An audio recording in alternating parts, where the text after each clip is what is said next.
ऐकलं तर कळेल आणि कळलं तरच तर वळेल. स्टोरी देवोभव.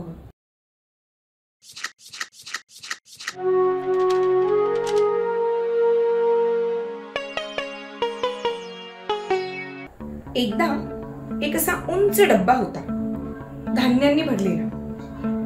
झाकण लावलेलं नव्हतं. तेव्हा एक छोटासा उंदीर त्या धान्यावर जाऊन बसला. आजूबाजूला इतकं धान्य पाहून तो खुश झाला. तो विचार करायला लागला की आता मला जेवणासाठी इकडे तिकडे पळायची काय गरज.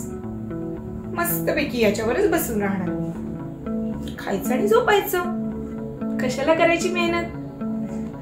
आणि असा विचार करून तो रोज तिथेच बसायला लागला.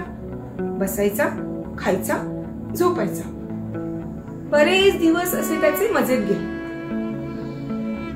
काही दिवसांनी जेव्हा ते धान्य डब्यातलं संपलं तेव्हा त्याच्या लक्षात आलं की आपण डब्याच्या एकदम खालपर्यंत गेलो आहोत आणि इतकं खाली की आता तो बाहेर पण पडू शकत नाही. आता मात्र झाली त्याची पंचायत. आता जर त्याला भूक लागली तर त्याला कोणाची तरी वाट पाहावी लागणार. कोणीतरी येणार, त्या डब्यात काहीतरी धान्य टाकणार, तेव्हा तो खाणार. बरं, त्याच्या आवडीचे पण नाही मिळणार. काहीही मिळू शकतं, जे पडेल ते खायला लागणार.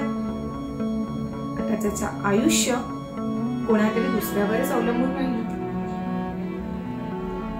आपल्या आयुष्यातही बऱ्याचदा असं होतं. काही गोष्टी अशा इझिली मिळायला लागल्या ना, सहज, की आपण मेहनत करणं सोडून देतो. आपले स्किल यूज करणं पण सोडून देतो. आपण विचार करायचा सुद्धा सोडून देतो. एकदम आरामात आयुष्य जगायला लागतो. मिळते ना, कशाला उगाच मेहनत घ्यायची. पण याने आपलंच नुकसान होतं. मेहनत करत नाही त्यामुळे आपल्याला त्याची सवय नसते. आपले स्किल सुद्धा आपण विसरून जातो आणि मग अशा वेळेस आपण दुसऱ्यावरच डिपेंड राहतो. पण मला सांगा, जर ती व्यक्ती तिथे नसेल तर काय होईल आपलं. म्हणूनच स्वावलंबी बना.